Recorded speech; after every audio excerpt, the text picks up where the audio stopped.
বাংলাদেশ এবং বাংলাদেশের বাইরে পৃথিবীর বিভিন্ন প্রান্তে যে যেখান থেকে চ্যানেলে দেখছেন আপনাদের সকলকে সাদর আমন্ত্রণ তৃতীয় মাত্রা দেখবার জন্য। সাম্প্রতিক নানা বিষয় নিয়ে আলোচনার জন্য স্টুডিওতে রয়েছেন আমার বায়ে বসা আছেন বাংলাদেশ জাতীয়তাবাদী দল বিএনপি কেন্দ্রীয় নির্বাহী কমিটির প্রশিক্ষণ বিষয়ক সম্পাদক এবং জাতীয় সংসদ সদস্য এবিএম মোশাররফ হোসেন।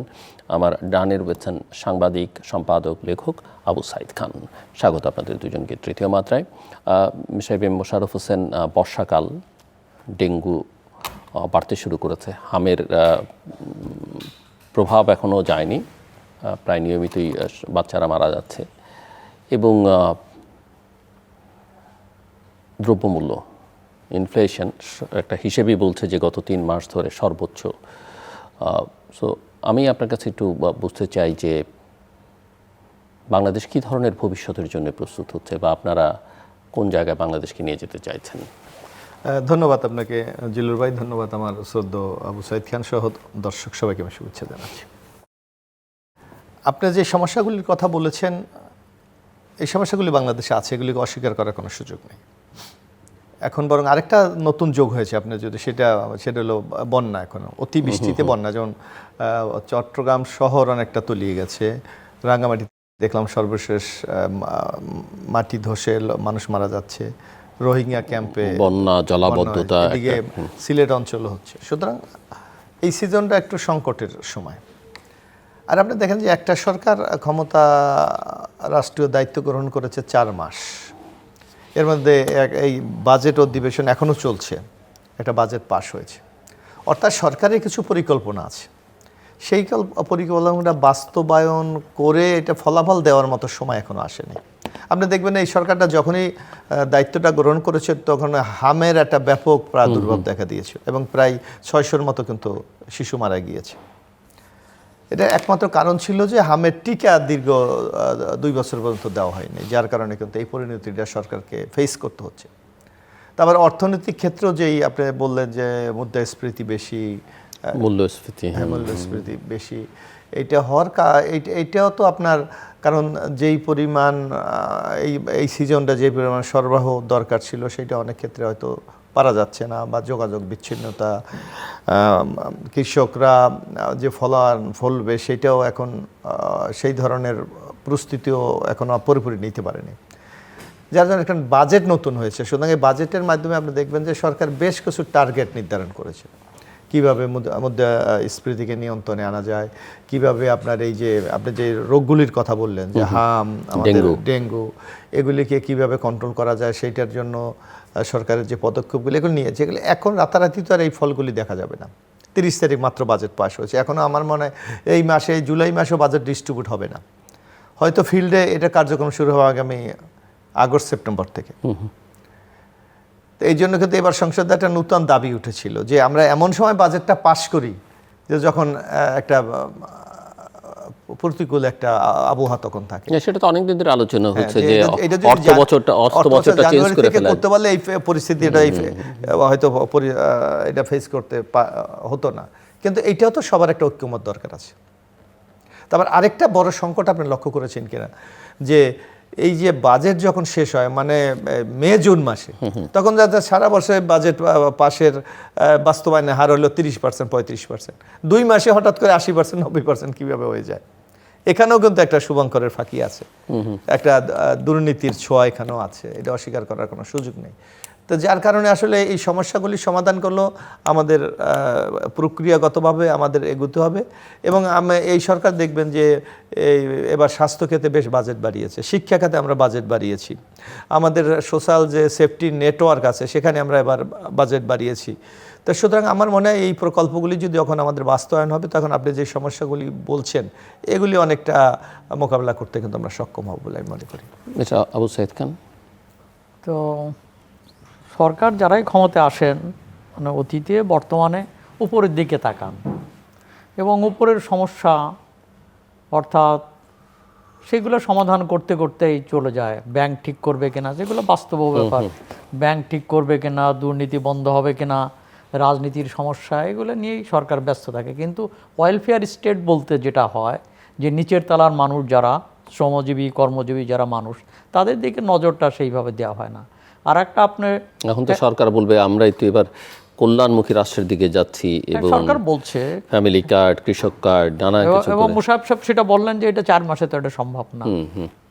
তো এই যে জায়গাটা, এই জায়গাটাকে যে অ্যাড্রেস করার জন্য যে পরিকল্পনা, সেই পরিকল্পনাটা কিন্তু হয় না। যেমন ধরুন যে বলা হচ্ছে যে হ্যাঁ আমরা ওয়েলফেয়ার স্টেটের দিকে যাচ্ছি, এটা ঠিক যে স্বাস্থ্য খাতে 0.5% ব্যয় হতো, সেটা 1কে ছাড়িয়ে গেছে, শিক্ষায় 2% ছাড়িয়ে গেছে, এবং সামাজিক সুরক্ষায় বাড়িয়েছে, কিন্তু সেটা কিন্তু ছকবন্ধী, এই ছকের বাইরে যেতে পারছে না। সেই ছকটা হচ্ছে যেমন ধরুন যে জাতিসংঘ অর্থাৎ যেমন হু বলছে স্বাস্থ্য খাতে 5% জিডিপির, তো শিক্ষা খাতে ইউনেস্কো বলছে 6%, কিন্তু আমরা ধারে কাছে যাই নাই।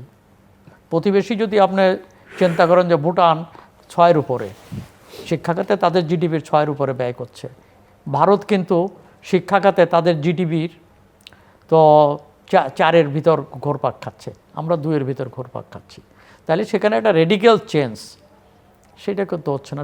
আপনি যদি বলেন যে সামাজিক যে নিরাপত্তা, সামাজিক সুরক্ষার বিষয়টা, সেই ক্ষেত্রেও আপনি ধরুন আমাদের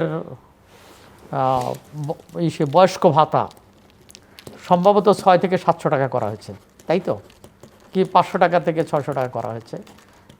কিন্তু সেখানে পশ্চিমবঙ্গতে সেই শুভেন্দু সরকারকে যত গালি দেই, তো ওখানে 1000 টাকা ছিল, 1000 রুপি, এটাকে 2000 রুপি হয়েছে। অর্থাৎ আমাদের এখানে ওদেরকে বলা হয় বার্ধক্য ভাতা, সেটা 2500 টাকা। তো এই যে সোশ্যাল সিকিউরিটির জায়গাটাও কিন্তু সেইভাবে আমরা অ্যাড্রেস করছি না। তো এখানে একটা রেডিক্যাল পরিবর্তন দরকার, যে সরকারকে একটা রেডিক্যাল পরিবর্তন, মানে যে ঠিক আছে যে শিক্ষা এবং স্বাস্থ্যকে আমরা বিনিয়োগ করব, এবং সেই সব ক্ষেত্রে আমরা এটা প্রায়োরিটি দিব। তো এখন প্রশ্ন উঠবে যে তাহলে টাকা কোথায় থেকে পাওয়া যাবে? তো টাকা তো আর বাজেট তো বাড়বে না, সেখানেও একটা সিদ্ধান্ত নিতে হবে, সেটা সাহসী সিদ্ধান্ত। যেমন ধরুন এত বড় রাষ্ট্রযন্ত্র, এত হাতি পোষা, আমলা পোষা কি দরকার? এটাকে অর্ধেক করে দেওয়া যায় না? আমি একটা কথার কথা বলছি, তাতে কি দেশের খুব ক্ষতি হবে? এবং এটা সম্ভব, আমার কাছে মনে হয় যে এই যে হাতি পোষা খরচ, এটাকে কমিয়ে আনা যায়। ভোগ বিলাস, অপচয়, বিদেশ ভ্রমণ ইত্যাদি অবশ্য কিছু কিছু কাটেল করেছে, এই সবগুলোকে বন্ধ করে এখানে একটা হতে পারে যে আমরা একটা বিনিয়োগ করব, সেটা হচ্ছে শিক্ষা এবং স্বাস্থ্য বিনিয়োগ, যেটার ফল আগামী 10 বছরে পাওয়া যাবে। তো এই ধরনের তো কোনো পরিকল্পনা সেটা আমরা দেখি না। অনেক ক্ষেত্রে ভিয়েতনামের ক্ষেত্রে যদি আমরা চিন্তা করি, আমাদের পাশে যে জায়গাগুলো রয়ে গেছে, তো আমরা যদি সেটা চিন্তা করি যে তারা কিভাবে এত দ্রুত, আমাদের পরেই, আমাদের সে খারাপ ছিল অর্থনীতি, তো সেখানে ভিয়েতনাম কিভাবে দ্রুত হলো, এমনকি থাইল্যান্ড কিভাবে তারা সামনে চলে যাচ্ছে, এবং তাদের এই যে চেঞ্জ, এই ধরনের চেঞ্জ হচ্ছে, তারা কতগুলো জায়গায় লেগেছিল, সরকার পরিবর্তন ঘটছে। থাইল্যান্ডে তো বারবার সরকার পরিবর্তন ঘটেছে, কিন্তু তাদের ডেভেলপমেন্টের জায়গাগুলোকে, যেখানে ফোকাল পয়েন্ট, সেখানে তাদের উন্নয়নের কেন্দ্রবিন্দুতে ছিল মানুষ। আমাদের উন্নয়নের কেন্দ্রবিন্দুতে হচ্ছে অবকাঠামো। তো এবং সেখানে যে কারণে মানব সম্পদের উন্নয়নটা ঘটছে না। যেমন ধরুন আমরা যদি বলি, সব সরকারের আমলেই যদি আমরা গত 30 বছর চিন্তা করি, যে আমাদের স্কুল কলেজগুলোর ভবন টবন উন্নত হয়েছে, ক্লাসরুম টুম বেশ উন্নত হয়েছে তুলনামূলকভাবে। কিছু কিছু হাওড় চরে খারাপ অবস্থা আছে, বেশিরভাগই উন্নত হয়েছে, কিন্তু সেখানে কোয়ালিটি এডুকেশন কি হয়েছে? কোয়ালিটি এডুকেশন হয়নি। গণিতের শিক্ষক নাই, ইংরেজি শিক্ষক নাই। এখানে তৃতীয় ভাষার কথা বলা হচ্ছে, জরুরি, কিন্তু আসলে একটা থার্ড ল্যাঙ্গুয়েজটাও জরুরি। কেন আমাদের একসময় ধারণা ছিল যে ইংরেজি জানলে বোধহয় বিশ্ব জয় করা যায়, কিন্তু এখন তো আমরা দেখছি যে না, আরও অনেক ভাষা জানার দরকার। যে দেশে আপনি তো জানার দরকার এই বিষয়ে কোনো ভিন্ন মত নেই, কিন্তু আমরা তো বাংলাও ঠিক মতো জানি না, ইংরেজিও জানি না। সেইটাই আমার কথা, পরের কথা। হ্যাঁ, আমার কথা সেখানে আমি সেই জায়গাটাই আসছি। অনেকে বলেন যে বিশ্ববিদ্যালয় থেকে বেরিয়েছে, এক লাইন ইংরেজি লিখতে পারে না, এক লাইন বাংলাও শুদ্ধ করে অনেকে লিখতে পারে না। আমি সেই জায়গাটাই আসছিলাম যে এগুলো দরকার তৃতীয় ভাষাটা, কিন্তু তার আগে দরকার হচ্ছে যে আমার নিজের ভাষা এবং ইংরেজিতে মোটামুটি জ্ঞানটা দরকার, কিন্তু সেইটা হচ্ছে না। অতএব কোয়ালিটি এডুকেশনটা দরকার। আর কোয়ালিটি এডুকেশনের ক্ষেত্রে আর একটা বাধা হয়ে আছে, এটা জানি না কিভাবে সমাধান হবে, যে 3 দিকে শিক্ষা। তো একই পরিবারের 3 ছেলেকে যদি ধরুন তিন ছেলে আছে, একজনকে মাদ্রাসা, একজনকে ইংলিশ মিডিয়াম, আর একজনকে জেনারেল লাইনে বাংলা মিডিয়ামে দেওয়া হলো, কিছুদিন পরে তিনজনে মুখ দেখা দেখি বন্ধ হয়ে যাবে। তো এখানে তো একই ধরনের তখন তাদের চিন্তা চেতনা একটা বিরাট ফারাক তৈরি হবে। তাহলে একটা জাতি গঠন করতে হলে সেখানে শিক্ষা একমুখী, অগত্যা একটা কাছাকাছি ধরনের শিক্ষা ব্যবস্থার দরকার। তা না হলে তো এক জাতি গড়তে পারবো না। আমরা তো এখানে শিক্ষা ব্যবস্থা আমাদেরকে আলাদা করে দিচ্ছে, তিন দিকে পাঠিয়ে দিচ্ছে। মিস্টার হোসেন, আপনি বলবেন, এবং আপনি যথার্থই বলেছিলেন যে অর্থ বছর নিয়ে অনেকের মধ্যে অনেকেই বলছেন অনেক বছর ধরে। দ্বিতীয় কথা যে অর্থটা যখন ছাড় হয় তখন তড়িঘড়ি করে দেখা যায় যে সিংহভাগ কাজই শেষ বছরের শেষ 2-3 মাসে করতে হয়। এটা একটা ইস্যু। কিন্তু আবার আপনি যেমন বলেছেন যে স্বাস্থ্য শিক্ষায় বাড়ানো হয়েছে, মিস্টার খানও একমত পোষণ করলেন যে এটা একটা ইতিবাচক দিক, কিন্তু স্বাস্থ্য মন্ত্রণালয় কিন্তু তার আগেও বরাদ্দকৃত অর্থ ব্যয় করতে পারেনি। অনেক মন্ত্রণালয় আছে তার বরাদ্দকৃত অর্থ তার ব্যয় করবার সক্ষমতাই নেই, তাদের নেই। এইটা একটা বিষয়। আরেকটা হচ্ছে যে ব্যয়ের গুণগত মান, আপনি টাকাটা খরচ করলেন কিন্তু টাকাটা আসলে কোনো কিছু প্রডিউস করছে কি না, বা কী ধরনের প্রোডাক্ট আপনি বের করে আনছেন, সেটা একটা আরেকটা গুরুত্বপূর্ণ বিষয়। যে অনেক কাজ হয় করবার জন্য করা হয়, বা আমরা দেখা যায় যে একটা রাস্তার কাজ কখনো সিটি কর্পোরেশন হাত দিচ্ছে, কখনো ওয়াসার প্রয়োজনে সেটা ভেঙে ফেলা হচ্ছে, কখনো গিয়ে সেখানে মন্ত্রণালয় বা অন্য প্রতিষ্ঠান ঢুকে পড়ছে। সমন্বয়ের একটা বড় দুর্বলতা। সো এই জায়গাগুলো ঠিকঠাক না করা গেলে এই সমস্যার বৃত্তে কিন্তু আমরা ঘুরপাক খেতেই থাকবো। আমি জানি না আপনারা কীভাবে ভাবছেন। না, এখানে আমি সাইদ ভাই বা আপনার কথার সাথে আমি অনেকটাই, সাইদ ভাইকে অনেক প্রয়োজনের কথা বলেছে, কিন্তু দেখেন আমরা যে কথাগুলি রাতারাতি তো আপনি পরিবর্তন করতে পারবেন না। এই যে আমরা আজকে বাংলাদেশ স্বাধীনতার পরে 55 বছরে আমরা কি উন্নতি করিনি? আমরা অনেক ক্ষেত্রে কিন্তু আমরা উন্নত করেছি। আপনি দেখেন আমরা কিন্তু স্যানিটেশনে আমরা 100% আমরা করে ফেলেছি। আমরা ড্রিঙ্কিং ওয়াটার দেখেন এখন অনেকটা আমরা করতে পেরেছি। তো এই সকল ক্ষেত্রে আমাদের সাফল্য আছে, অস্বীকার করার কোনো সুযোগ নাই। কিন্তু বাংলাদেশের আর্থসামাজিক একটা প্রেক্ষাপট আপনাকে চিন্তা করতে হবে যে আমরা কি মানসিকভাবে এই পরিবর্তনকে মেনে নিতে কি আমরা সক্ষমতা অর্জন করেছি? আমরা কিন্তু সক্ষমতা অর্জন করি নাই, আমার কাছে যেটা মনে হয়েছিল। কারণ আমরা যারা রাজনৈতিক কর্মী বা আমরা কিন্তু পাবলিকের পালসটা বুঝি, বা আমরা তাদেরকে এই ফেসটা করতে। আপনি বললেন, এই যেমন বলছেন আপনি শিক্ষা খাতে বাজেট বাড়াতে হবে জিডিপির 5%। আমরাও কিন্তু আমরা বলেছি পর্যায়ক্রমে 5 বছরের মধ্যে আমরা 5% আমরা নিয়ে যেতে চাই। এখন আপনি একজন কোয়ালিটিফুল টিচার যদি আপনি না দিতে পারেন, তাহলে আপনার কি কোয়ালিটিফুল এডুকেশন তারা কি দিতে পারবে না। আপনি দেখেন গ্রামগঞ্জে যারা প্রাথমিক শিক্ষাটা দেয়, আমাদের ভিটটা যে তৈরি করে দেয়, তাদের সমাজে কি তাদের ওই স্ট্যাটাস আছে 3য় শ্রেণী তাদের অবস্থান। শিক্ষকের যে গ্রেড, এটা মানে 13তম না 14তম এরকম, সেটা হলো একটা ক্লার্কিয়াল জব। এখন একটা ক্লার্কিয়াল জব দিয়ে আপনি ওখানে কি ধরনের আপনি মানসম্পন্ন শিক্ষা দেবেন, এই একটা ব্যাপার। তারা একদিকে দেখা যাচ্ছে যে একটা সময় স্কুলে শিক্ষাদান করে, আরেকটা সময় বিকল্প একটা ইনকামের জন্য তাদেরকে কিন্তু অন্য যে কোনো পেশায় একটি কাজ করতে হয়। এই বাস্তবতাও কিন্তু আমাদের মেনে নিতে হবে। তারপর আপনি দেখেন সাইদ ভাই বলেছে যে আমরা তো আপনি মানুষগুলিকে যদি আর্থিকভাবে সচ্ছল আর স্বপ্ন না দেখাতে পারেন, তাহলে কিন্তু আপনি পরিবর্তন আনতে পারবেন। হয়তো বলা যাচ্ছে, দেখা যাচ্ছে যে ফ্যামিলি কার্ডে আমরা 2,500 টাকা দিচ্ছি, কিন্তু আপনি দেখেন আমাদের সমাজে কি ঘটে, যে আমাদের নারীরা কিন্তু টোটাল পরিবারটা কিন্তু সেই নিয়ন্ত্রণ করে। যে যিনি পুরুষ থাকেন উনি হয়তো একটা আমরা যেটাকে বলি একটা থোক বরাদ্দ দেন, যেটা দিয়ে সংসারটা চালাতে হবে, কিন্তু তাকে কিন্তু নানা কিছু ফেস করতে হয়। তাকে স্কুলে বাচ্চা গেলে সে বাচ্চাটা কিভাবে যাবে, তার একটু কিছু খেতে পারবে কিনা, তার ড্রেসটা আছে কিনা, একটা অসুস্থ হলে কিভাবে মেনটেন করবে। কিন্তু এই সঙ্গতি কিন্তু তার কোথাও থেকে আয় করার কোনো শখ।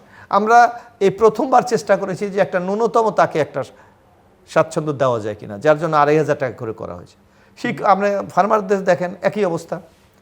সবচেয়ে নারীদের কথা হয়েছে 2,500, আর ওই যে কৃষক কার্ডও 2,500 দেওয়া হচ্ছে। তারপরে আপনি দেখবেন সবচেয়ে অবহেলিত কারা, আমাদের যারা ইমাম মুয়াজ্জিন। কারণ দেখবেন তারা এমন সিস্টেমে লেখাপড়া করে, আপনি যে কথাটা সাইদ ভাই বলেছে বা আমরা সবাই স্বীকার করি, যে তাদের ওই মসজিদ মাদ্রাসা ইমামতি করার বাইরে কোনো ওই এখন যদি আপনি ইবতেদায়ী মাদ্রাসায় পড়ে, কিন্তু আমাদের এখানে ধর্মীয় সেন্টিমেন্ট আছে, কিন্তু এটা বন্ধ করা যাবে না। অথবা আপনার ওই হিজবুল কোরআন যেগুলি পড়ে, এরা কিন্তু অন্য জায়গায় কোনো কর্মসংস্থানের সুযোগ নেই। এদেরকে হয়তো কোথাও মাদ্রাসা শিক্ষক হতে হবে, অথবা মসজিদের ইমাম হতে হবে, মুয়াজ্জিম হতে হবে। আমরা তো লোকালে দেখি, গ্রামের ছেলে আমরা দেখি যে একজন ইমাম মুয়াজ্জিমের বেতন সংগ্রহ করতে গিয়ে কী ধরনের কুরুক্ষেত্র তৈরি হয়। জিল্লুর ভাই 500 টাকা দিল, সাইদ ভাই 500 টাকা দিল, আমি 400 টাকা দিলাম, দিয়ে মিলায়। সেখানে এদেরকে অ্যাড্রেস করার জন্য আমরা কিন্তু ইমাম, মুয়াজ্জিম, পুরোহিত যারা আছে এদের একটা বেতনের ব্যবস্থা করেছি। এটা শুরু আমরা করেছি, এবং আমার মনে হচ্ছে এটার ফলটা খুব ইতিবাচক। যেমন আমি দেখি, আমরা এই যে যারা এই সংসদ সদস্য নির্বাচিত হয়েছি, আমরা যখন এলাকায় যাই, মানুষ এই যে ইলেকশনের সময় বলছেন যে ফ্যামিলি কার্ড দেবেন, কই তো দেন না। এই প্রবলেম কিন্তু, কারণ তাদের মধ্যে একটা আশার জন্ম নিয়েছে যে তারা এই 2500 টাকা হলেও তারা মনে করে এটা দিয়ে আমার একটা সেফগার্ড হিসাবে আমাকে কাজ করবে। তারপর আপনি দেখেন, আপনি এই যে আমরা বলি আমাদের ফসল উৎপাদন করতে হবে, আমাদের অনেক ক্ষেত্রে শর্টেজ আছে, কিন্তু আপনি গ্রামগঞ্জে যায় দেখেন কোনো পানির ব্যবস্থা নেই। আপনি যে চাষাবাদ করতে হলে যে সেচের ব্যবস্থা নাই। আমি দেখেছি এই যে খাল খনন, এটা কি ইতিবাচক একটা ইম্প্যাক্ট পড়েছে মানুষের মধ্যে, যে সারা বছর পানি রেখে এই পানি দিয়ে কিন্তু তারা, আর আপনি দেখবেন কোথাও যদি পানি জমে থাকে ওখানে কিন্তু পানির স্তরটাও কিন্তু খুব দ্রুত পাওয়া যায়। আমাদের এখন যে পালা আমরা শুনি, আমাদের বিশেষজ্ঞরা বলছে যে বাংলাদেশে এখন পানিই পাওয়া যাচ্ছে না, স্তর এত নিচে নেমে গেছে। তা আমি মনে করি এইগুলি সবই পজিটিভ ইম্প্যাক্ট। এর জন্য সহযোগিতা দরকার, এবং জনগণ এই যে সোশ্যাল সেফটি নেটের কথা আপনি বলছেন, আমরা তো রাতারাতি সবাইকে দিতে পারি না। আমাদের প্রায় ন্যাশনাল রিসোর্সেস আছে, যেমন আপনি ইংল্যান্ড বলেন, সৌদি আরব বলেন, অন্য বলেন, বা উন্নত ইউরোপের কান্ট্রিগুলো বলেন, তাদের কিন্তু প্রচুর ন্যাশনাল রিসোর্সেস আছে, সেখান থেকে তারা। আর আমাদের কিন্তু সরকার, এই যে কৃষকরা আমাদের হলো সবচেয়ে বড় ব্যাপার, যে তারা জিডিপিতে যে কন্ট্রিবিউশন করে, এটা যদি না হতো তাহলে আমাদের কী অবস্থা হতো, এটা একটু চিন্তা করেন। তা আমি মনে করি এই যাত্রাটা শুরু হয়েছে, এবং এইটা সবাই মিলে যদি আমরা সহযোগিতা করতে পারি এবং এটা যদি মানসিকভাবে আমরা মেনে নিতে পারি, তাহলে আমার বিশ্বাস বাংলাদেশ একটা জায়গায় যাবে। আমি সাইদ ভাইয়ের একটা উদাহরণ আপনি বলি, আমরা যখন লেখাপড়া করতাম, বেশি দিন আগের কথা না, তখনও কিন্তু আমাদের সাথে যে খুব কম ফিমেল স্টুডেন্ট ছিল, কিন্তু আপনি এই যে বেগম খালেদা জিয়া উপবৃত্তি চালু করার পর যখন মেয়েদেরকে ফ্রি করে দিলে উল্টা টাকা পাওয়া যায়, আপনি যে কোনো জায়গায় যা বাংলাদেশে দেখবেন ছেলেদের চেয়ে মেয়ের সংখ্যা বেশি। এবং গ্রামগঞ্জে আপনি দেখেন প্রাথমিক বিদ্যালয়ে প্রায় 60% উপর রইল নারী শিক্ষক। তো এই যে পরিবর্তন, একটা নারী যদি শিক্ষিত হয় তাহলে ওই পরিবারটা কিন্তু একটা শৃঙ্খলার মধ্যে চলে আসে, সে আর্থিকভাবে স্বাবলম্বী হওয়ার স্বপ্ন দেখে। তা আমাদের এই উদ্যোগগুলি আমি মনে করি হয়তো আজকে আপনি যে কথাটি বলছেন যে এখন হয়তো ফল পাওয়া যায় না, 2-4-10 বছর পর কিন্তু এর একটা ফল পাওয়া যাবে। এবং বাংলাদেশ যে আজকে একটা উন্নয়নের সড়কে আমরা যাচ্ছি, এটা কিন্তু এই সকল পদক্ষেপের কারণে। হ্যাঁ, তবে এর মধ্যে আপনি আছে আমাদের জবাবদিহিতা, স্বচ্ছতা এবং দুর্নীতি যে কথাটা, এইটাকে যদি আমরা কন্ট্রোল করতে পারি, আমার মনে হয় বাংলাদেশ ইনশাআল্লাহ আগামী দিনে অনেক দূরে এগিয়ে যাবে। জি, মিস আবু সাইদ খান, আমরা অর্থনীতির আলোচনার মধ্যে যাব, কিন্তু এই আর্থিক সংকট কাটিয়ে উঠবার জন্য অনেকেই মনে করেন যে বাংলাদেশের যে পররাষ্ট্রনীতি বা পররাষ্ট্র সম্পর্ক, সেটা অনেকটা বেশি চীনের দিকে ঝুঁকে পড়েছে। তো সাম্প্রতিককালে প্রধানমন্ত্রী চীন সফর শেষে এই প্রসঙ্গটা আসতে শুরু করেছে যে বাংলাদেশ ভারসাম্যের কূটনীতিটা কীভাবে বজায় রাখবে বা রাখতে পারবে কি না, বা না রেখে আসলে চীনের সঙ্গে সখ্যতার মধ্য দিয়ে বাংলাদেশ যে লক্ষ্যে পৌঁছতে চায় সেই লক্ষ্যে পৌঁছতে পারবে। দুটো বক্তব্য আছে, আবার মার্কিনের দিকে ঝুঁকে পড়ছে, সেটাও তো একটা ওটা ওই এগ্রিমেন্টের কারণে যেটা হয়েছে। এখন হচ্ছে যে বাংলাদেশের যে বাস্তবতা, আমার মনে হয় সেই বাস্তবতা একটা ভারসাম্যপূর্ণ পররাষ্ট্রনীতিটা দরকার। এবং আমি যেটা আপনি কি দেখছেন এই সরকারের, সেখানে আমি আসছি। তো আমরা যেটা দেখি যে স্বাধীনতার পর থেকে মানে আমি এর আগেও এখানে বলেছি যে মুজিব সরকার, জিয়া সরকার, এরশাদ, খালেদা জিয়া, এমনকি শেখ হাসিনার প্রথম সরকার, তারা এই ভারসাম্যটা খানিকটা রক্ষা করেছে। কখনো কখনো মনে হয়েছে একটা ঝোঁক, ইন্ডিয়ার ঝোঁক, কিন্তু হয় নাই। কিন্তু শেখ হাসিনার গত 15 বছরে তার ক্ষমতা টিকে রাখতে গিয়ে পুরোপুরি এটা ভারত ঘেঁষা নীতি গ্রহণ করে এবং ভারতের সাথে নতজানু পররাষ্ট্রনীতি গ্রহণ করে।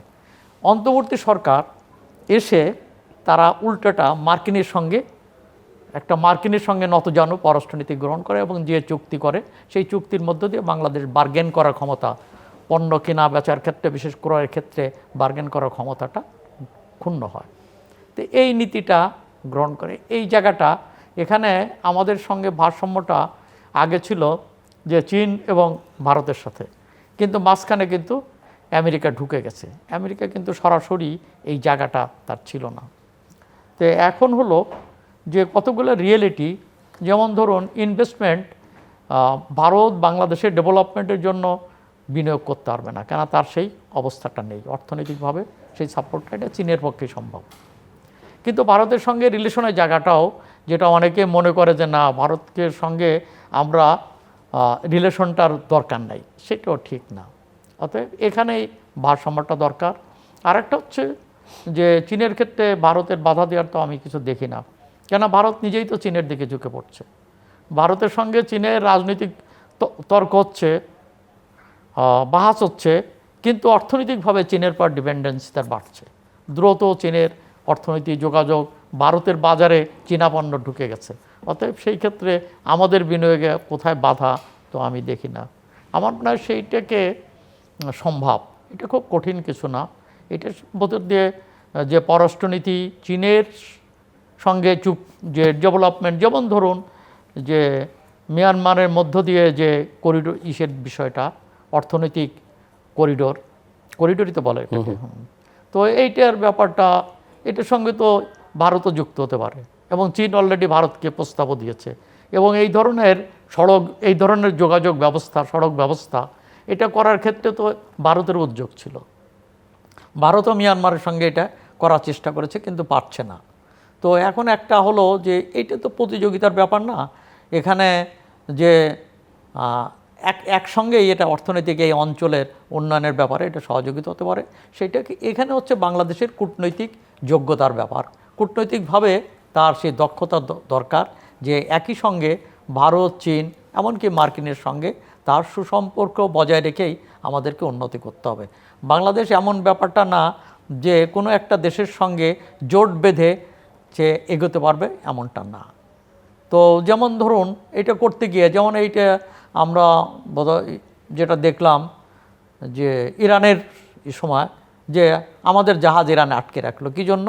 আমরা সেখানে ইরানেরকে সমর্থন জানালাম না। খোমেনির উপর যেভাবে নির্মমভাবে একটা লোককে হত্যা করা হলো, লোক না মানে সরকার রাষ্ট্রপ্রধানকে, তাদের নেতাকে যেভাবে হত্যা করা হলো, যেভাবে বিনা নোটিশে গিয়ে সেখানে হামলা চালানো হলো, কিন্তু আমরা নিন্দা জানালাম না।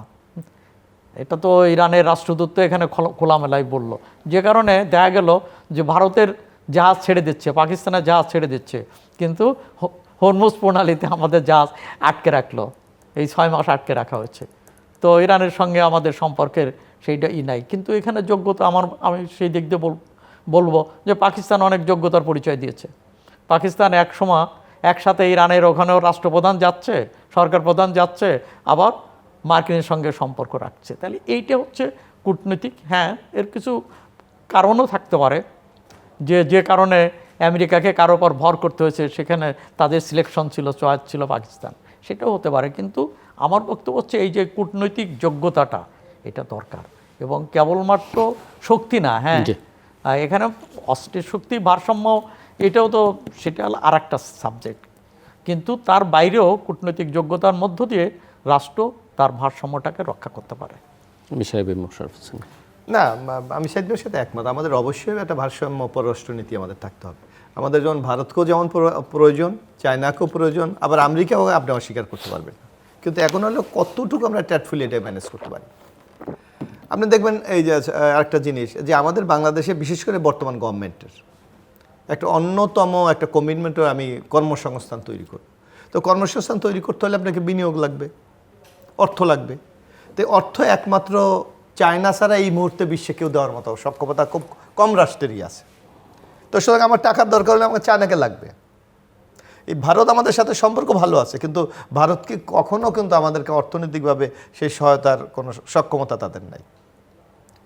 আবার আপনি দেখবেন আবার চাইনিজ অর্থের কিছু ঝুঁকিও আছে, ঝুঁকি আছে, তারপরে তো আপনার উপায় নাই, আপনার এক। আবার দেখবেন মার্কিন যুক্তরাষ্ট্রের কিন্তু একটা বিরাট বিনিয়োগ বাংলাদেশে আছে, এটাকে অস্বীকার আপনি করতে পারবেন না, বিশেষ করে জ্বালানি সেক্টরে। এখন আমরা মার্কিন যুক্তরাষ্ট্রে বলে যদি আমি এখানে গ্যাস তুলব না বা গ্যাস সরবরাহ করবো না, আমরা কিন্তু অন্ধকারে চলে যাব। সেটাও কিন্তু আমাদের বিবেচনায় নিতে হবে। তো সামগ্রিকভাবে যে কথাটা বলছে যে আমাদের অত্যন্ত কৌশলী হয়ে আমাদের কিন্তু এই ফরেন রিলেশনটা আমাদের বিল্ড আপ করতে হবে। তারপর আমি মনে করি যে এখানে ভারতের সাথে আমাদের সম্পর্ক মানে নাই এটা বলা তো যায় না। ইতিমধ্যে আপনি দেখেন এই সরকার আসার পর কিন্তু একটা ইতিবাচক দিক দেখা গেছে। ইতিমধ্যে আমাদের ভিসা উন্মুক্ত করেছে, আমাদের সীমান্ত হয়তো আপনার বার্গেনিং হচ্ছে প্রতিদিন আমরা দেখি, কিন্তু ওই হানাহানিটা কিন্তু হচ্ছে না। এটাও কিন্তু একটা ইতিবাচক দিক, কারণ বাংলাদেশের বিজিবি যে ধরনের ফাইট তাদের সাথে করছে সেই ক্ষেত্রে ওই রিয়াকশন কিন্তু তাদের নাই। হয়তো পুরুষের একটা দিয়ে বাংলাদেশকে একটা প্রেশারে রাখতে চাচ্ছে। এটা ওয়ান কাইন্ড অফ পলিটিক্স, যে তুমি আমার সাথে সম্পর্ক ভালো রাখো নাই, কিন্তু আমি তোমাকে এই ডিস্টার্বটা আমি করতে পারবো। এক আর আরেকটা ব্যাপার হলো এখানে আমার কাছে যেটা মনে হয় যে এই সম্পর্কটা অনেকটা এখন একটু জটিলতা পড়ে গেছে যে বিজিবি সরকার, কারণ তাদের একটা কিন্তু পলিসি আছে, তাদের একটা যেমন মুসলিম নিধন একটা পলিসি আছে তাদের। তা আমরা অধিকাংশ মুসলিম সংখ্যাগরিষ্ঠ দেশ বাংলাদেশ, এখানে আমাদের সাধারণ জনগণের কিন্তু একটা সেন্টিমেন্ট আছে। তো এইগুলিকে ব্যালেন্স করে কিন্তু আগামী দিনে আমাদের এগিয়ে যেতে হবে। আর এই সরকারের, আমি বিশেষ করে আমাদের বিএনপি সরকারকে আমি মনে করি যে তাদেরকে আগামী দিনে রাজনীতির ক্ষেত্রে জনগণের আস্থা অর্জনের জন্য অবশ্যই বিনিয়োগ এবং নূতন কর্মসংস্থান তৈরি করতে হবে। এবং আমি মনে করি এই কর্মসংস্থান এই জায়গায় কি বিনিয়োগ, তো ধরেন একটা চাইনিজ বিনিয়োগের কথা বলছেন, আমরা এর আগে অন্তর্বর্তীকালীন সরকারের সময় দেখেছি এখানে একটা বিনিয়োগ সামিট করেছে, ইনভেস্টমেন্ট সামিট বিটা, বিনিয়োগ কিন্তু আসেনি। আমরা অনির্বাচিত সরকার করবে না, এখনো কি বিনিয়োগ আসলে সেইভাবে আকৃষ্ট করা যাচ্ছে? তার চাইতে বড় কথা যে আমাদের যারা লোকাল ইনভেস্টর আছে তারা কি উৎসাহটা পাচ্ছেন না, কিন্তু আশাবাদী হয়ে উঠতে পারছেন কেন? সবাই মনে করছিলেন যে নির্বাচনের পরে সব কিছু ঠিকঠাক হয়ে যাবে, এখন পর্যন্ত মনে হয় যেন কোথাও কোথাও কনফিডেন্সের ঘাটতি আছে। আপনারা ফিল করেন সেটা? না, কিছুটা তো অবশ্যই দেশীয় উদ্যোক্তা তো অনেকটা, এবং দেশীয় উদ্যোক্তারা যদি ঠিকঠাক মতো বিনিয়োগ না করতে পারেন, তারা যদি ব্যবসা বাণিজ্য চাঙ্গা না করেন, বিদেশিরা কিন্তু কোনোভাবেই আকৃষ্ট হবে না, কারণ তারা তো আসলে ওদের সঙ্গে যোগাযোগ করে এটা লিঙ্ক তাদের সাথে। না, এখানে আপনি যে কথাটা আমরা অলরেডি কিন্তু এই আস্থা অর্জনের জন্য বিএনপি কিন্তু আপনি এই গভর্নমেন্ট দেখেছেন আপনি যে চট্টগ্রামে আনোয়ারায় কিন্তু একটা নতুন ইপিজেট চায়নাকে দিয়ে দেওয়া হয়েছে যাতে তারা ইনভেস্ট করতে পারে, এবং চায়না ইতিমধ্যে ঘোষণাও দিয়েছে যে তাদের দেশে প্রায় 100 কোম্পানি এখানে বিনিয়োগ করতে চায়।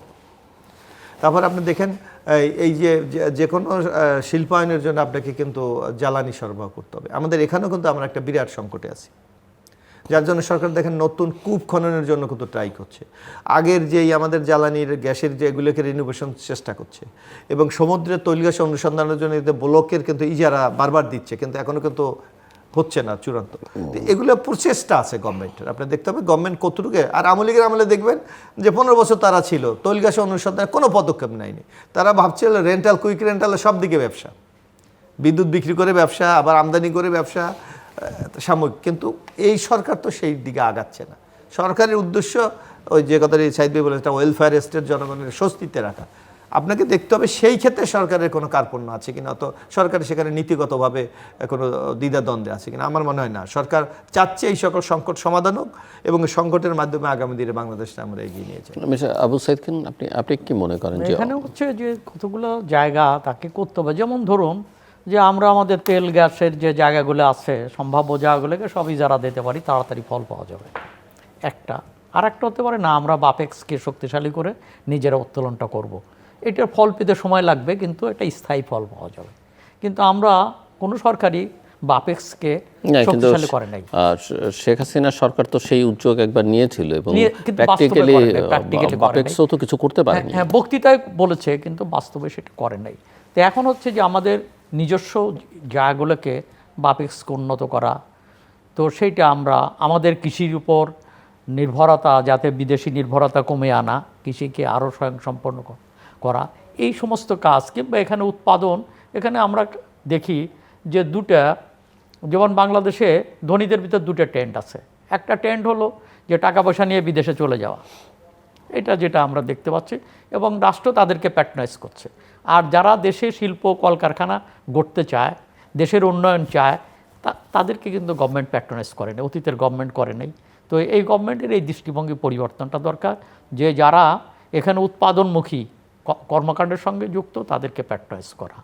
এবং আমাদেরকে আলটিমেটলি চিন্তা করতে হবে, বিদেশ নির্ভরতা দিয়ে কখনো কখনো অর্থনীতিতে কিংবা রাষ্ট্রের চেহারায়, শহরের চেহারায় চাকচিক্য আনা যায়, কিন্তু ডেভেলপমেন্ট হয় না। ডেভেলপমেন্ট করতে হলে নিজের পায়ে দাঁড়াতে হবে, আমাদেরকে সক্ষমতা বাড়াতে হবে, এবং সেটা সর্বক্ষেত্রে সক্ষমতা। ধরুন আপনি কথা প্রসঙ্গে যারা বলছিলেন যে আমাদের স্বাস্থ্য খাতে যে ব্যয়টা হয়, এমনি 0.5% ব্যয়, তারপরে সেই টাকাটা ব্যয় করতে পারে না, কেন সক্ষমতা নেই। তো আমাদের এই যে যেটা ব্যয় করে সেটার গুণগত মান নিয়ে প্রশ্ন ওঠে। তাহলে এই যে আমাদের এই সক্ষমতা অর্জনের এখানে আমাদেরকে চিন্তা করতে হবে। যেমন ধরুন আমরা চিটাগাং পোর্টটাকে বিদেশের কাছে যারা দিলে খুব ভালো চলবে, কিংবা ঢাকা বিমানবন্দরকেও যদি যারা দিয়ে দেওয়া হয় ভালো চললো কিছু, কিন্তু দেশ তো নিজের পায়ে দাঁড়াবে না। স্বনির্ভর বাংলাদেশের যে স্বপ্ন বুকে নিয়ে লাখ লাখ মানুষ জীবন দিয়েছে, যুদ্ধ করেছে, সেই স্বপ্নটাকে বাস্তবায়ন করতে হলে এখানে স্বনির্ভর অর্থনীতি, এবং সেখানে জনগণের আমাদের নিজস্ব ম্যান পাওয়ারকে ডেভেলপ করতে হবে, দক্ষ করতে হবে। এখনও তো বিভিন্ন জায়গায় এমনকি ম্যানেজার লেভেলেও কিন্তু বিদেশিরা এসে চাকরি করে। আমাদের শিক্ষা প্রতিষ্ঠান এমন লোককে দিচ্ছে না যে সে একটা কোম্পানি চালাতে পারে। তো আমাদের দেশে এখন কোম্পানি, এটা অবশ্য আমার কাছে কিছু কিছু দুই একজনের সঙ্গে কথা বলে মনে হয়েছে এটা আমাদের এক ধরনের ফ্যাশনও, যে আমি একজন বিদেশি লোককে আমার এখানে ম্যানেজার করেছি কিংবা আমার এখানে চাকরি দিয়েছি। তো এটা এক ধরনের আনন্দ আছে, কেননা আমাদের তো একটু বিদেশমুখিতা, কিংবা আমরা একটু শ্বেতাঙ্গদের সঙ্গে তাদেরকে এখানে আমন্ত্রণ করতে পারলে এক ধরনের খুশিও হই, কিংবা নিজের মনে করি স্ট্যাটাস বাড়ে। তা আমার কাছে বক্তব্য হচ্ছে আমাদের শিক্ষা থেকে শুরু করে সব জায়গায় ম্যান পাওয়ারটা বাড়ানো দরকার আমাদের। হ্যাঁ, নারী শিক্ষা, মোশাররফ সাহেব যথার্থই বলেছেন, নারী শিক্ষা হার বেড়েছে, কিন্তু নারীরা কিন্তু আবার নিরাপত্তাহীনতায় রয়েছে। এবং বাংলাদেশে যে নারীরা শিক্ষার ক্ষেত্রে এগিয়ে আছে, শুধু তাই না, রাজনীতিতে যারা এই জুলাইয়ের অভ্যুত্থানে যারা সামনের কাতারে ছিল, আজকে তারা কিন্তু হতাশ। তাদের পোশাক নিয়ে প্রশ্ন করা হচ্ছে, তারা রাস্তায় বেরোতে পারছে না, কর্মস্থলে, ট্রেনে, পরিবহনে, এমনকি তার নিজের এলাকায়ও লাঞ্ছিত হচ্ছে, তার ড্রেস নিয়ে প্রশ্ন করা হচ্ছে। তাহলে তো আমরা আগাতে পারবো না। তো আমাদের নারীরা একটা উন্নয়নের জন্য খুব অপরিহার্য বিষয়, যে একটা সমাজের উন্নয়নের জন্য, এবং নারীকে ঘিরেই সংসার এবং নারীকে ঘিরেই পরিবারগুলো, এগুলো যথার্থই, কিন্তু সেই নারী নিশ্চয়তা এটা তো আমরা দিতে পারছি না। এখন যে সব ঘটনাগুলো ঘটছে, আগে ধরুন যে ঠিক আছে রাস্তাঘাটে বিভিন্ন জায়গা অঘটনগুলো ঘটতো, এখন তো শিক্ষা প্রতিষ্ঠানে, এমনকি আমরা যে শিক্ষা প্রতিষ্ঠানগুলোকে যেটাকে মনে করতাম মাদ্রাসা, এখানে ধর্ম অ্যাটলিস্ট যে এখানে নৈতিকতার একটা চর্চা হয়, সেখানে বিজ্ঞান কারিগরি শিক্ষা না হোক, কিন্তু নৈতিকতার শিক্ষায় উন্নত বলে আমরা ধারণা করতাম, সেই মাদ্রাসায় তো অঘটন ঘটছে, এবং আমার মনে হয় সবচেয়ে বেশি ঘটছে। তো এই জায়গা তো থেকে আমরা উত্তরণ, আমাদের শিশু এবং আমাদের নারীদেরকে আমরা সমাজে তাদের নিশ্চয়তা দিতে পারছে না। রাষ্ট্রটা শিশু বান্ধব, নারী বান্ধব করা যাচ্ছে না। তা আপনার ডেভেলপমেন্ট মানে তো কেবলমাত্র তো টাকা পয়সার ইনকাম না, ডেভেলপমেন্ট মানে হচ্ছে মানব সম্পদের নিশ্চয়তা। ডেভেলপমেন্টের অপরিহার্য শর্ত হচ্ছে জনজীবনের নিরাপত্তা নিশ্চিত করা, মানব সম্পদের উন্নয়নকে নিশ্চিত করা, কিন্তু সেগুলো তো আমরা করতে পারছি না। আমি কোনো এটা মোশাররফ সাহেব বলবেন যে আমাদের বয়স তো 4 মাস, আমরা কি করব।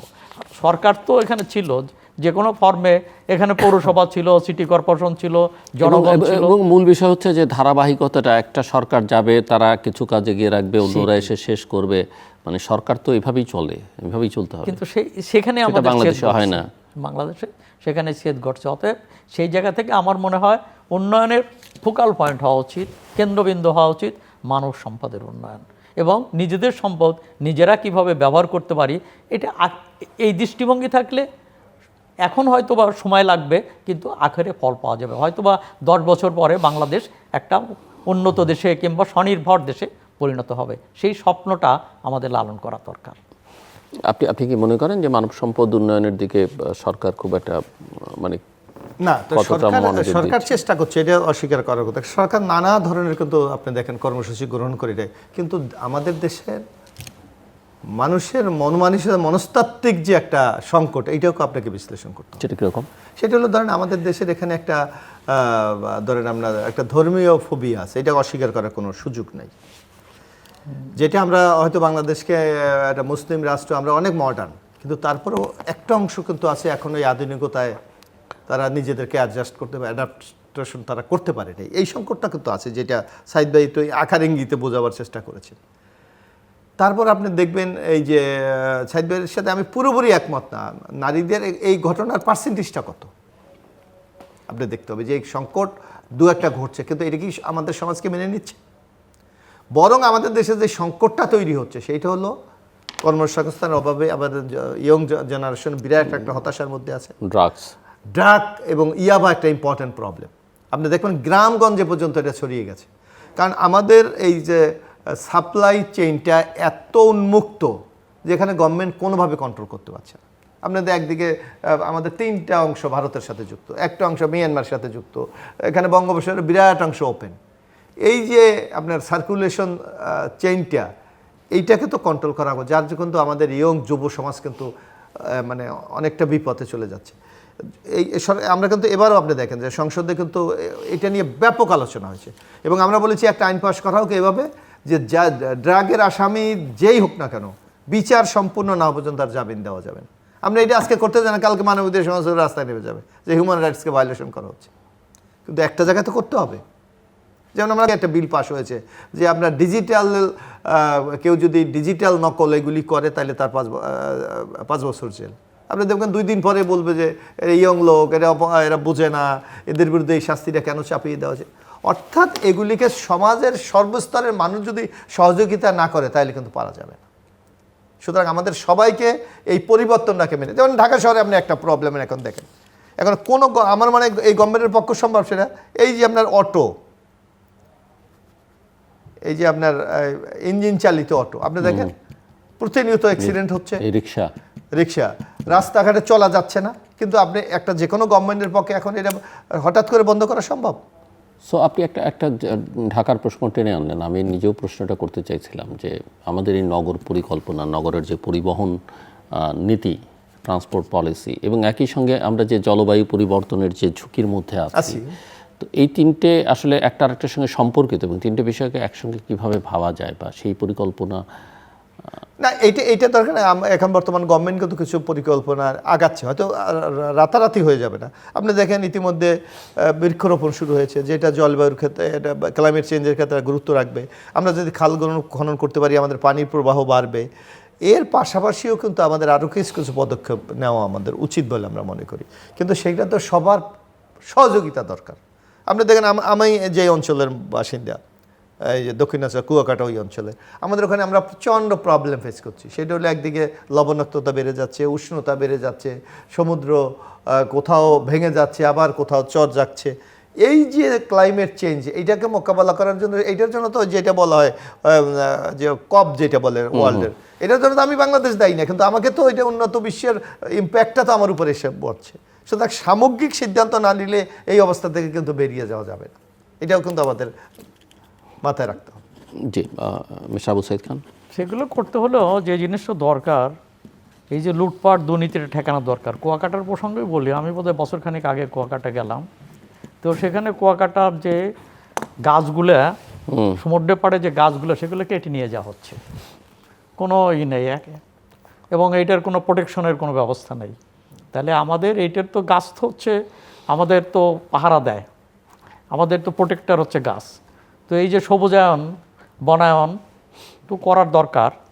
আর একটা হলো যেটুকু আপনি গড়ে উঠছে সেটুকু কিন্তু ধ্বংস হয়ে যাচ্ছে, এগুলো নাই। তারপরে ধরুন কুয়াকাটার মতো জায়গা, সেটাকে আকর্ষণীয় করে তুলতে হলে সেখানে যেভাবে হোটেল রেস্তোরাঁ উল্টা পাল্টা যেগুলো হয়েছে, সেটা মনে হবে যে কক্সবাজার তো খানিকটা পরিকল্পনা আছে, কুয়াকাটাতে কোনো পরিকল্পনা নেই, তো যথেচ্ছ গড়ে উঠছে। তো এখন হচ্ছে ওইটা কিন্তু মানুষের কিন্তু ভিড় আছে ওখানে, মানুষ কিন্তু ব্যাপকভাবে দক্ষিণ বাংলা ওই এলাকার লোক কিংবা সারা দেশ থেকে। ইনফ্রাস্ট্রাকচার খুব ভালো নয়,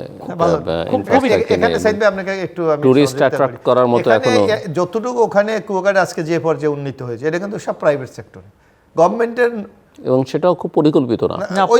ওখানে উচিত ছিল কি, একটা পৌরসভা আছে, পৌরসভা তো খ শ্রেণীর, যেটা তো অনেক মানে ডেভেলপমেন্ট ওয়ার্ক বা অবকাঠামোতে তারা কোনো ভূমিকা রাখতে পারে না। ওটা দেখা যায় বরিশাল বা ডিভিশন থেকে ওইটার অর্ডারটা নিতে হয়। এখন সরকার কিন্তু যদি কোনো পদক্ষেপ না করে, যেন ওখানে একটা আপনার উন্নয়ন কর্তৃপক্ষ করতে পারে, কর্তৃপক্ষ সেখানে তার কর্তৃত্ব প্রতিষ্ঠার ব্যবস্থা গ্রহণ করে, কিন্তু আমরা বারবার দাবি জানিয়ে যাচ্ছি, হচ্ছে না। আমি সেই কথাই বলছি যে এই যে জায়গাটা, এমনকি ওখানে লিস্টিজও বোধহয় উল্টাপাল্টা দেওয়া হচ্ছে, আমি যতদূর না, জানি। লিস্ট নাই ওখানে, ওখানে একটা প্রবলেম আছে, সেই জায়গাটা হলো কিন্তু যেখানে যত্র হোটেল এগুলা আমি না, শুনেছি। এখানে আমি একটু বলি, ওখানে একটা আমাদের ওখানে একটা লোকালি একটা প্রবলেম আছে যে ওখানে মূল আদি বাসিন্দারা হলো কিন্তু রাখাইন সম্প্রদায়, রাখাইন সময় যারা আমরা মুসলমান বাঙালি, এরা কিন্তু হয়তো 200-250 বছর ওখানে গেছে, এর আগে কিন্তু ওরাই মালিক জমির মালিকানা নিয়ে একটা সমস্যা আছে। কারণ আগে যখন ওরা এই ফরেস্ট পরিষ্কার করে যখন বসবাস স্থাপন করে, তখন কিন্তু দলিলের কোনো সিস্টেম ছিল না। এখন আপনি ধরেন যে গভর্নমেন্টের যে কোনো প্রকল্প বাস্তবায়ন করতে ওরা আগেই চায় মেইন আসল দলিল চাচ্ছে, দলিল কোথা থেকে দেবে? তবে একজন নানাভাবে তৈরি করে ওগুলোকে সাবমিট করে রেখে নিজের বৈধতা নিতে চায়, এই সংকটটা ওখানে মারাত্মক। আচ্ছা, যেটা আমি বলতে যাচ্ছিলাম, এইটাকে সূত্র ধরে আমি যেটা বলতে চাই যে এই যে দুর্নীতি লুটপাটটা, যেটা এখান থেকে আরম্ভ করে শহর পর্যন্ত বিস্তৃত, এই যে একটা চেঞ্জ করা দরকার। জুলাইয়ের অভ্যুত্থানের মধ্য দিয়ে কিংবা নির্বাচনের মধ্য দিয়ে সরকারের পরিবর্তন ঘটেছে, স্বপ্ন দেখছে মানুষ, কিন্তু এই জায়গাটার তো উন্নতি হয়নি। যেমন আপনি ধরুন, আমি তো ফুটপাতে গিয়ে হেঁটে ওখানে ফুটপাতে যারা হকার এবং যারা আছে ফেরিওয়ালাদের জিজ্ঞাসা করি, এখন তো বোধহয় তোমাদের আর চাঁদা দিতে হয় না, তো বলে স্যার আরও বেড়ে গেছে। এবং কারা নেয় নাম ধরে বলে, ওরা সে নাম ধরে বলে কারা নেয়, তাহলে দেখা যাচ্ছে যে পরিবর্তন হয়েছে। অর্থাৎ এবং কারা নেয় সরকারের ছাতার নিচে, তারা সরকারের লোক হোক আর না হোক সরকারের ছাতার নিচে আশ্রয় গ্রহণ করে, এবং এখন ক্ষমতাসীনদের নামেই এখানে কিন্তু চাঁদাবাজি হয়, এবং স্থানীয় পর্যায়েও ক্ষমতাসীনদের নামেও নিচে গ্রাম পর্যায়েও চাঁদাবাজি হচ্ছে, এবং ক্ষমতাসীনদের লোকেরা এবং স্বীকারও করছে। নির্বাচনের আগে 8 থেকে 10,000 পদে বহিষ্কার করা হয়েছিল, নির্বাচনের পরে তারা ফিরে আসছে কিনা আমি জানি না, দলে ম্যাক্সিমাম বহিষ্কার অবস্থা আছে, আচ্ছা ম্যাক্সিমাম বহিষ্কার অবস্থা আছে, এবং এই যে ধারাটা এটা অব্যাহত রয়েছে। এটা পলিটিক্স। আপনার কি অবজারভেশন? কেউ বলেন যে নির্বাচনের পরে চাঁদাবাজিটা আসলে কমে এসছে, মানে বিএনপির যারা চাঁদাবাজি, কিছু তো প্রোপাগান্ডা ছিল, বিএনপি বলে যে জামাতের প্রোপাগান্ডা ছিল, আবার কিছু সত্যতাও ছিল। আচ্ছা, এখন আমার প্রশ্ন হচ্ছে, কেউ কারো অবজারভেশন হচ্ছে যে ইলেকশনের আগে যা হয়েছে ইলেকশনের পরে এটা অনেকটা কন্ট্রোলে। আচ্ছা, চাঁদাবাজিতে লোকের পরিবর্তন হয়েছে, এমনকি জামাত সম্পর্কে যে একটা ধারণা ছিল যে জামাতের লোকেরা চাঁদাবাজি করে না, কিন্তু জামাতও অনেক জায়গায় প্রতিদ্বন্দ্বিতায় নামছে, এবং এগুলো পত্রিকায় নিউজ হয়েছে অনেক জায়গায়। হাদিয়া নেয়, হাদিয়া, হ্যাঁ হাদিয়া, ওই আর কি নাম আলাদা আর কি, হাদিয়া নিচ্ছে। তাহলে এই যে ব্যাপারটা, অর্থাৎ আপনার সেই ক্ষেত্রে হচ্ছে স্থানীয় গভর্নমেন্টকে শক্তিশালী করা এবং স্থানীয়ভাবে জনগণকে সম্পৃক্ত করা। কেন এগুলো জনগণকে সম্পৃক্ত করা ছাড়া এগুলো কিন্তু অন্যভাবে দূর করা সম্ভব না। তো এখানে এই দুর্নীতি, অর্থাৎ আজকে সমাজটা পরিবর্তনের নিয়ামক শক্তি হচ্ছে, আসল শক্তি হচ্ছে মানুষ। সম্পদ তো ব্যবহার করবে মানুষ, সেই মানুষগুলোর কতটুকু পরিবর্তন হয়েছে সেটা হচ্ছে ব্যাপার। প্রযুক্তিগত উন্নতি দরকার, কিন্তু প্রযুক্তির পিছনে, মেশিনের পিছনে যে লোকগুলো আছে সেই লোকগুলো হচ্ছে গুরুত্বপূর্ণ। এই জন্য একটা সমাজের নেতৃত্বটা দরকার, এবং সেই নেতৃত্বটা তো মানে এটা কি বল, সেই নেতৃত্বটা গড়ে উঠছে কিনা সেটা একটা দলগুলোরও এই পলিটিক্যাল কালচারের পরিবর্তন দরকার। সরকারের পরিবর্তন ঘটছে, কিন্তু রাজনৈতিক সংস্কৃতির পরিবর্তন ঘটছে না। আমি এখানে সাইদ ভাই একটু যোগ করতে চাই, যেমন আমরা রাজনীতি করি, রাজনৈতিক কর্মী, আমাদের একটা দায়ভার নেওয়ার জায়গা আছে, কিন্তু আমাদের যারা সমাজের আয়না হিসেবে আমরা যাদেরকে বিবেচনা করি, গণমাধ্যম কি তার সেই সঠিক ভূমিকাটা পালন করে?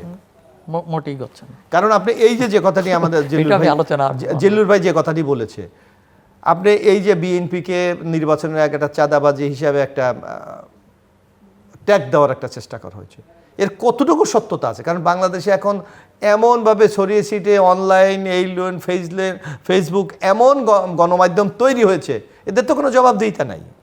এবং এমনও আছে, আমরা খুব একটা রুট পর্যায়ে আমরা দেখি যে এই পরিচয়টা হলো তাদের চাঁদাবাজির একটা হাতিয়ার।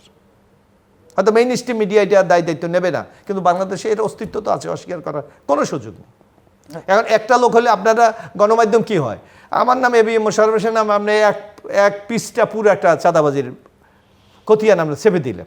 আমি যখন প্রতিবাদ করি, আপনি কি লেখেন নিচে 2 লাইন ছোট্ট করে, এবিএম মোশাররফ হোসেন বলেন ঘটনা সত্য নয়, এটা তাকে মেলাইন করার জন্য এই সংবাদ পরিবেশন করেন এইটুক। আচ্ছা, আমি একমত আপনার সঙ্গে যে গণমাধ্যম তার যে দায়িত্ব পালন করতে পারছে না।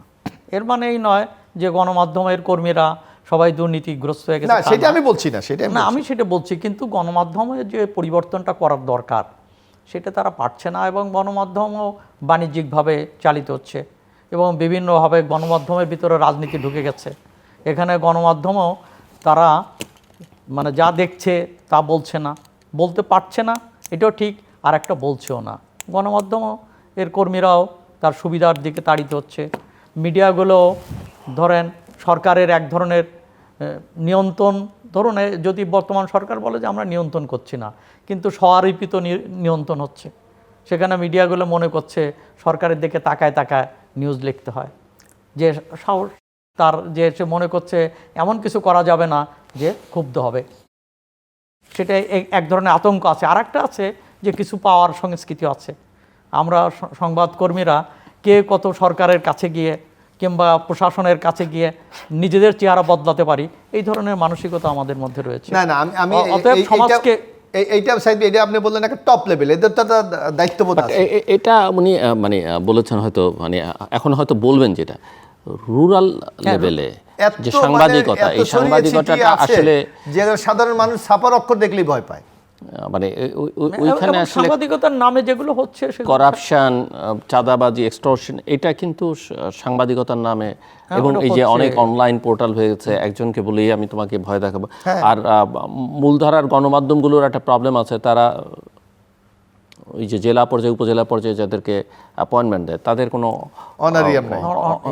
সম্মানই নেই। অনেককে বলে তোমাকে কার্ড দিলাম, এবার তুমি করে খাও।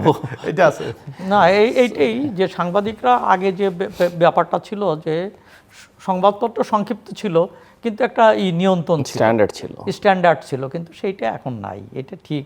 এবং এখানে মানে ওই যে কোয়ালিটি সংকট আর কি, কোয়ালিটি জার্নালিজম সেইগুলো আছে। এখন প্রশ্নটা হচ্ছে যে তারপরেও ধরুন এইগুলোর ভিতরতেও বলা যাবে, তারপরে কিছু সাহসিকতার সাথে কিছু সংবাদকর্মীরা সেটা কাজ করছে, এমনকি নিচের গ্রাসরুটেও সাহসের সঙ্গে। না, গ্রাসরুটে জেলা পর্যায়েও কিছু কিছু ভালো সাংবাদিক আছে, নেই যে না, কোনো কাগজের কোনো হ্যাঁ, এবং তারা অত্যন্ত সাহসিকতা এবং তারা কিন্তু সবচেয়ে বেশি ঝুঁকির মুখেও থাকে।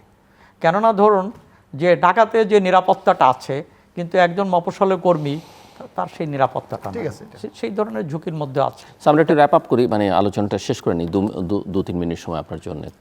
আমার কাছে মনে হয় যে একটা সামগ্রিক পরিবর্তনটা দরকার, এবং সেই পরিবর্তনটা হচ্ছে সাংবাদিকতার ক্ষেত্রে পরিবর্তন দরকার। যেহেতু আমি আমার অবস্থানের জায়গা থেকে বলছি, এইটা পরিবর্তন দরকার। সোসাইটির অন্য জায়গায় পরিবর্তনটা দরকার।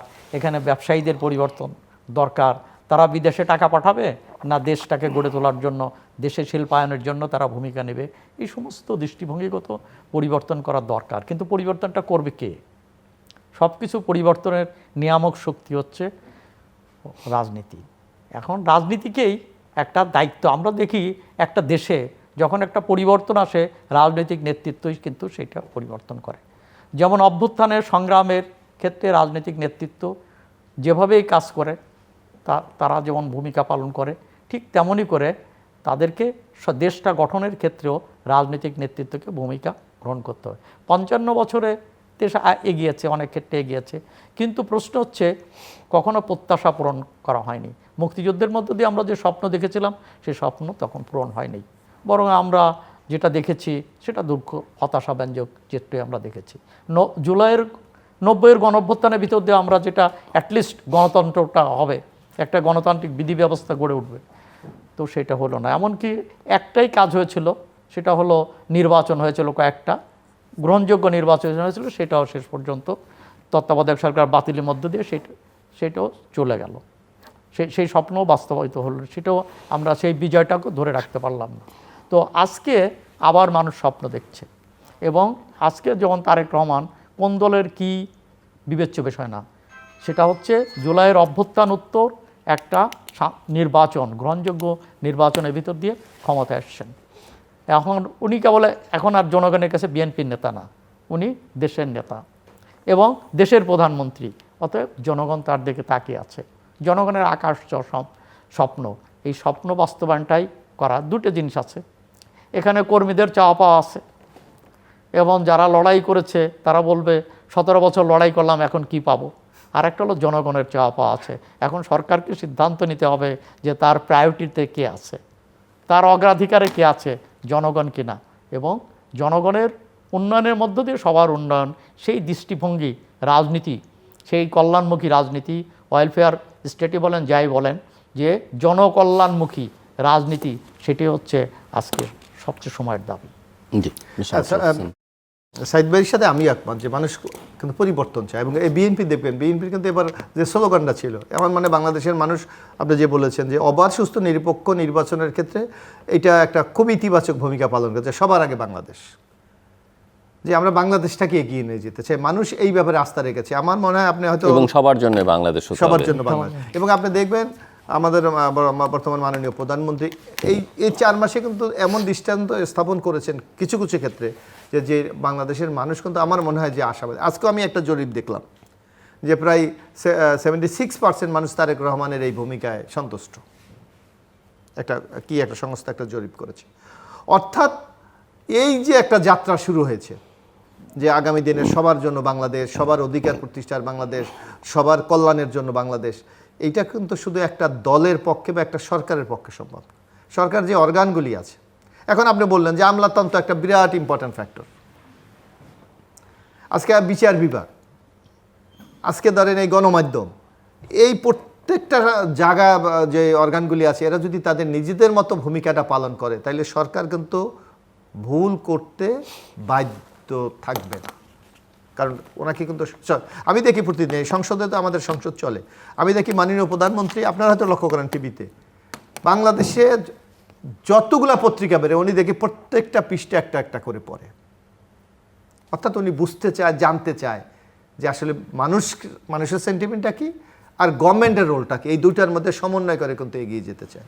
এবং আপনি দেখবেন যেখানে উনি যা দেখে, এবং আমি আরেকটা জিনিস লক্ষ্য করবেন, এটা জিল্লুর ভাই দেখবেন যে উনি কিন্তু আগামী প্রজন্মকে প্রায় আর তার কথাগুলি বলে যে আমরা তো থাকবো না, অন্য নেতা। প্রতিদিন কিন্তু আমি সংসদে দেখি যে 2টা গ্যালারি এই আগামী প্রজন্মের জন্য ফিক্সড করা আছে। এরা ছেলে মেয়ে বা মাদ্রাসা বলেন, স্কুল বলেন, সবাই যে আইসা দেখে যে কীভাবে সংসদটা চলে, কি আলোচনাগুলি হয়। হয়তো তারাও এক সময় এই যারা দেখতে আসে তারাও তাদের ওপিনিয়নটা দেবে যে আমরা এই বাংলাদেশ দেখতে চাই।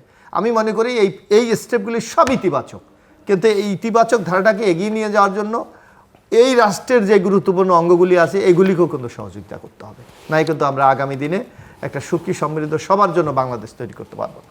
দর্শক, অনুষ্ঠানের শেষ প্রান্তে আমরা সামাজিক যোগাযোগ মাধ্যম ফেসবুক, এক্স এবং ইউটিউবে তৃতীয় মাত্রা লাইভ স্ট্রিম হচ্ছে, আপনারা দেখতে পারেন। টেলিভিশন পর্দায় দেখতে না পারলে যে কোনো সময় যে কোনো স্থান থেকে ইউটিউবে তৃতীয় মাত্রা চ্যানেলটি সাবস্ক্রাইব করে এই পর্ব বা পুরোনো পর্বগুলো আপনারা দেখতে পারেন। মিস্টার আবু সাইদ খান এবং মিস্টার এপি মোশাররফ হোসেন, অসংখ্য ধন্যবাদ আলোচনা শোনার জন্য। দর্শক, দুটো বিষয় নিয়ে আমরা কথা বলেছি, অনেক বিষয় নিয়ে কথা বলেছি। তার মধ্যে একটা হচ্ছে যে ভারসাম্য, আমাদের রাজনীতি, অর্থনীতি, কূটনীতি যাই বলি না কেন, এখানে ভারসাম্যটা বজায় রাখতে হবে। কূটনীতিটা সহজেই বোধগম্য, রাজনীতিটা হয়তো অনেকের কাছ থেকে একটু বোধগম্য নাও হতে পারে। একটা গণতান্ত্রিক রাজনীতিতে, গণতান্ত্রিক রাজনৈতিক সংস্কৃতিতে সরকারি দল এবং বিরোধী দল, তাদের মধ্যে বিরোধিতা যেমন থাকবে, তাদের কাজও নির্ধারিত, সরকারি দল কী করবে, বিরোধী দল কী করবে, এবং যে যার কাজটা যেন করতে পারে। বিরোধী দলও যেন অযথা সরকারকে ঝামেলায় না ফেলে, সরকারের জন্য বিরোধী দলকে যথেষ্ট পরিমাণে স্পেস দেয়, তার সমালোচনাগুলো গ্রহণ করে। এবং ওই যে সবার আগে বাংলাদেশ, যেটা বিএনপির স্লোগান নির্বাচনী ইশতেহারে, তাদের মূল শিরোনাম, এটাকে সবার জন্য বাংলাদেশটা করতে হবে। কোনো মানুষ যেন আসলে রাজনৈতিক অধিকার থেকে, তার যে মানবাধিকার, অন্যান্য অধিকার, কোনো অধিকার থেকে বঞ্চিত না হয়, অর্থনৈতিক অধিকার থেকে।